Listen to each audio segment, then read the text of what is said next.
Hi guys, welcome to my channel. आज हम बात करेंगे वेजिटेरियन सोर्सेज ऑफ प्रोटीन के बारे में।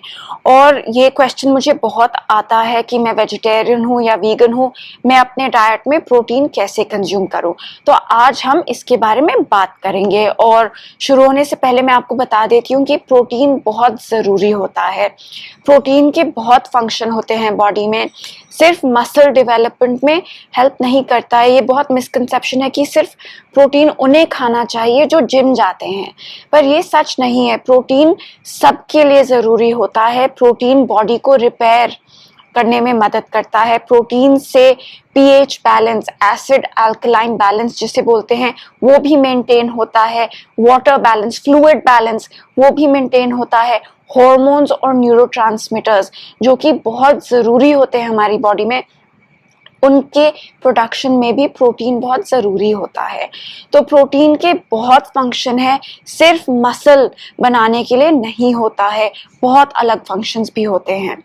और इस वीडियो में मैं कुछ वेजिटेरियन और vegan sources of protein cover करूंगी। पर शुरू होने से पहले मैं आपसे रिक्वेस्ट करती हूँ कि आप प्लीज़ सब्सक्राइब बटन दबा दीजिए, बेल आइकॉन दबा दीजिए। इससे आपको पता लग जाएगा जब भी मैं कोई भी वीडियो पोस्ट करूंगी। और मेरा एक होम वर्कआउट चैनल भी है, वर्कआउट चैनल जहां मैं होम एक्सरसाइज वीडियोस पोस्ट करती हूं। अगर आप चाहें आप चेकआउट कर सकते हैं, लिंक डिस्क्रिप्शन बॉक्स में है। तो चलो शुरू करते हैं। पहला protein on the list is Greek yogurt. Greek yogurt होती है योगर्ट जिसका पानी छना हुआ होता है।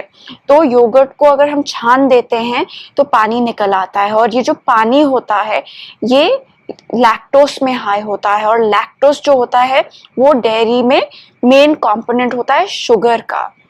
और काफ़ी लोग लैक्टोस इंटॉलरेंट होते हैं, मतलब वो इस शुगर को, इस लैक्टोस को डाइजेस्ट नहीं कर पाते हैं, और उससे जाकर हमें काफ़ी प्रॉब्लम मिल सकती है।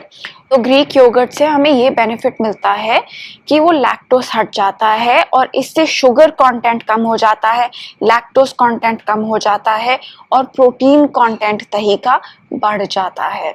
तो पहला on the list of vegan vegetarian sources of protein is Greek yogurt. Yogurt, दही जिसका पानी निकला हुआ हो। तो आप दही बनाने के बाद, ग्रीक योगर्ट बनाने के लिए दही को छान सकते हैं कपड़े में बांधकर करीबन 1-2 घंटे तक, कभी कभी ज़्यादा टाइम भी लग सकता है। तो यह है पहला। दूसरा है प्रोटीन पाउडर। अब आप वे प्रोटीन ले सकते हैं। अगर आप वीगन हैं और डेयरी नहीं खाते हैं तो आप वीगन प्रोटीन पाउडर ले सकते हैं।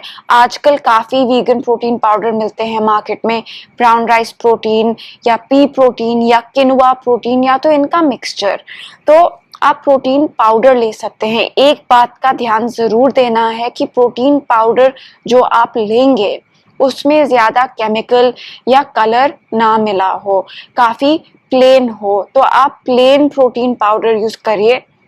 और मुझे मालूम है कि प्लेन प्रोटीन पाउडर का टेस्ट कभी कभी अच्छा नहीं लगता है, पर ये हम अपने बेनिफिट के लिए यूज़ कर रहे हैं। कोई फ़ायदा नहीं है अगर आप प्रोटीन पाउडर कंज्यूम करोगे जिसमें बहुत केमिकल हो, बहुत कलर हो, बहुत प्रिजर्वेटिव हो, बहुत सारी चीज़ें भरी हों। ये बॉडी के लिए अच्छा नहीं होता है। तो सेकंड है प्रोटीन पाउडर जो काफ़ी प्लेन हो, वीगन हो सकता है, वे प्रोटीन भी हो सकता है, चॉइस आपकी है। तीसरा on the list is किनुआ। किनुआ is a complete source of protein, और ये वेजिटेरियन होता है। पर किनुआ के साथ एक बात ध्यान ज़रूर देनी है कि किनुआ में बहुत सारे कार्बोहाइड्रेट्स भी होते हैं। तो आपको प्रोटीन तो मिलेगा, पर साथ ही साथ में आपको कार्बोहाइड्रेट भी मिलेंगे। तो जब आप किनुआ कंज्यूम करेंगे, क्वांटिटी का ध्यान ज़रूर दीजिएगा, और ध्यान ये बात का भी दीजिएगा साथ ही साथ में कार्बोहाइड्रेट्स भी मिल रहे हैं आपको। अब अगला on the list is egg whites, सफ़ेद ऑफ द एग, एग का सफ़ेद वाला पार्ट। और कुछ लोग एग नहीं खाते हैं। अगर आप वीगन हैं, एग नहीं खाते हैं तो बिल्कुल ठीक है। पर अगर आप वेजिटेरियन हैं और अंडे खाते हैं, अंडे के सफ़ेद में, पीले में नहीं, अंडे के सफ़ेद में बहुत प्रोटीन होता है, लो कैलोरीज भी होते हैं अंडे के प्रोटीन में। तो अगर आप अंडे खाते हैं, अंडे का सफ़ेद बहुत ही अच्छा सोर्स होता है प्रोटीन का। अब अगला on the list is combination of lentils and grains. अब ये हो गया कॉम्बिनेशन जैसे चावल और दाल का, पर इस बात में भी ये ध्यान ज़रूर देना है कि प्रोटीन तो मिलेगा आपको, पर साथ ही साथ में आपको कार्बोहाइड्रेट बहुत ज़्यादा मिलेंगे, और तो क्वांटिटी पे ध्यान देना ज़रूरी बन जाता है। और बहुत सारा दाल और चावल आपको खाना पड़ेगा to get adequate quantities of protein.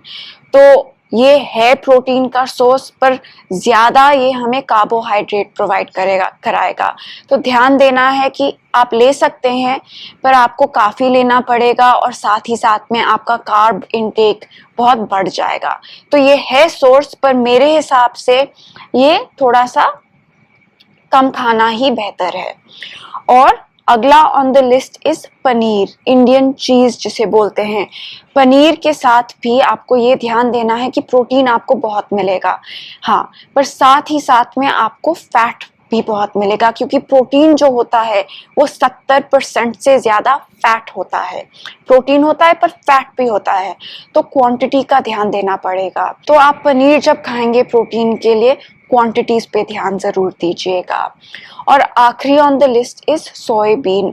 सोय में भी प्रोटीन होता है, पर सोय थोड़ा मॉडरेशन में कंज्यूम करना ही बेहतर रहता है, और ये इस वजह से है क्योंकि सोय हमारे हॉर्मोन्स को इम्पैक्ट कर सकता है।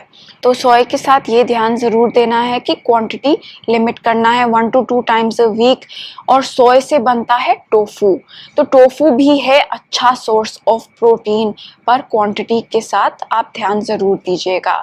तो इस वीडियो में मैं यही बात करना चाहती थी कि वेजिटेरियन सोर्सेज ऑफ प्रोटीन क्या हैं, और कई वेजिटेरियन सोर्सेज ऑफ प्रोटीन ऐसे हैं जिनके साथ कार्ब या फिर फैट भी हमें मिलता है। तो ये बात का आप ध्यान ज़रूर देना। अब मैं आपसे अगली वीडियो में मिलूंगी। बाय।